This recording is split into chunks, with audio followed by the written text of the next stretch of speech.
One of my favorite acts ever didn't have a whole lot of hits. Some people probably think they're a one-hit wonder. They were not. But if you just know the one song, you probably do think they're a one-hit wonder. And that's the System. System consisted of lead singer Mick Murphy and keyboardist David Frank.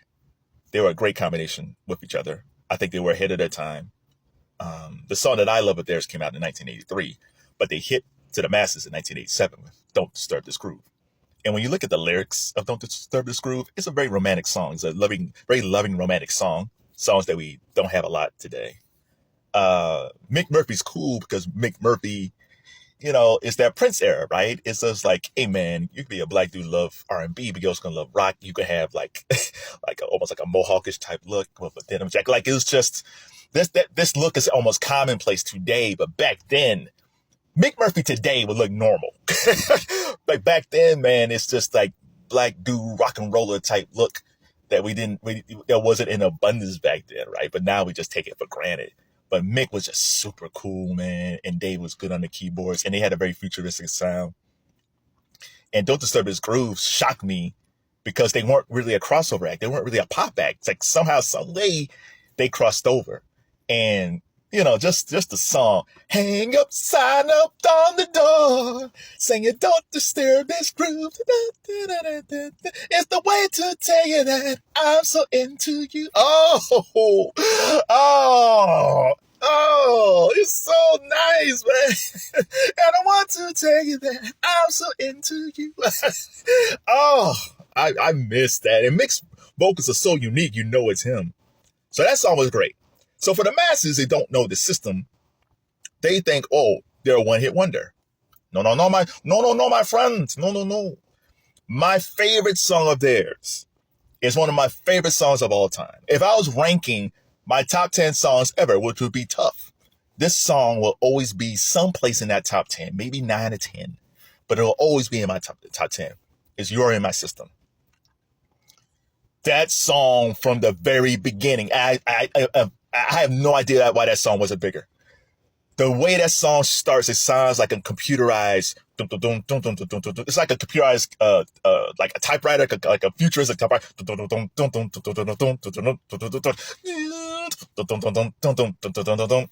And then Mick comes saying, day by day and night by night. Oh my God, you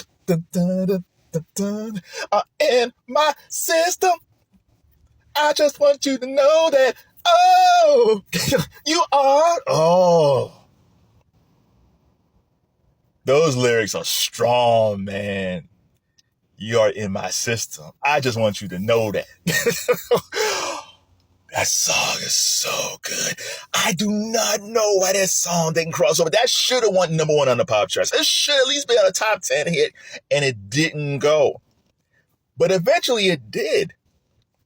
Because Robert Palmer, the great Robert Palmer, rest in peace, Robert Palmer, he remade that song later. And Robert Palmer was great. Because the first time I saw Robert Palmer, he had a song called Clues. And it was on MTV. And then he did this. I can't remember exactly when this came out. Because this is before Addicted to Love. This is before Power Station. Like, Some Like It. Like, it's before all that stuff. His version of You're in My System is basically the same version. Like sometimes you have artists like Luther Vandross who can take a song and just totally remix it, totally revamp it, and he remakes it even better. Like some people just have that ability to just deconstruct it. Like Isaac Hayes was brilliant of taking a song and just deconstructing it and making it even greater. So those guys are rare. Some people when they redo songs, it just aren't as good.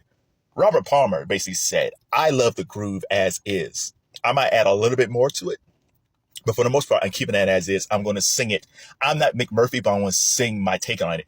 It's just sing. Because Robert Palmer has a soulful voice. Because he does this thing with his neck. You, and moves his neck, are in my system. I just want you to know that, you are. But it's because he got that hunch thing going. Yeah, I'm grooving to this. Oh, my God. I love the Robert Palmer version, man, because a young woman was roller skating and he's just hunching over you. Oh, oh man, it's so good. Then Robert, he would do it again later. He would do Cherrelle's "I Didn't Mean to Turn You On," which sounded different because he couldn't copy Jimmy Jam and Terry Lewis's production, so he did it his way. But it was good. That became a hit. And then he also did the Gap Band's "Early in the Morning," which was also great because he couldn't sound like Charlie Wilson. Like, who sounds like Charlie Wilson, right? Except for Aaron Hall. But he did his version of it, and that was actually good. But he always stayed true to the vocal in his own way because he loved R&B. He loved soul music, but he did it. He was still Robert Palmer, but he did his take of soul music. It was just fantastic. But as much as I love Robert Palmer, and then later he did Power Station with John and Andy Taylor from Duran Duran. Yeah, I think. And the one or two of the Taylors, because there's three Taylors in Duran Duran. The bassist and the guitars. As much as I love Robert Palmer and what he did with "You Are in My System," it doesn't take away. It's not better than the System's version of "You Are in My System." Do yourself a favor. If you haven't heard that song in a long time, take a listen to it. If all you know is "Don't Disturb This Groove" by the System, go listen to "You Are in My System" by the System. I am telling you, I'm not saying that if you love "Don't Disturb This Groove," I'm not telling you it's a better song than that.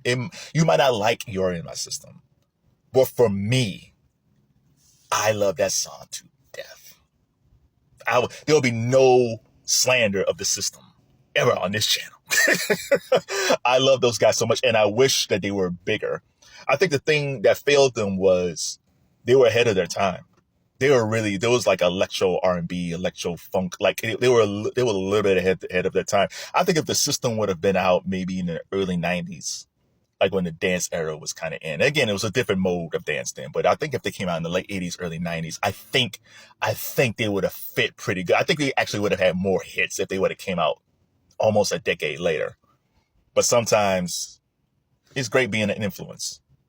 Yeah, who knows? Like, "You Are in My System" might not have been as important to me in 1993 as it was to me in 1983. I don't know. I just know I love that song. So let me know what one-hit wonder is not a one-hit wonder. Tell me a group or an artist that actually has more than one hit, but people just know them as one-hit wonders. Like Young MC, for instance, has what's that one song? You got it. Bust a Move. He got Bust a Move. But then he also had Principal's Office, which wasn't as good as Bust a Move, but it was still a second hit.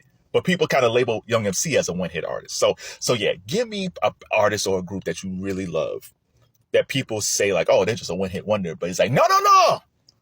They got two. Shout out to the System. You are in my system. I just want you to know that. Oh, it's so good.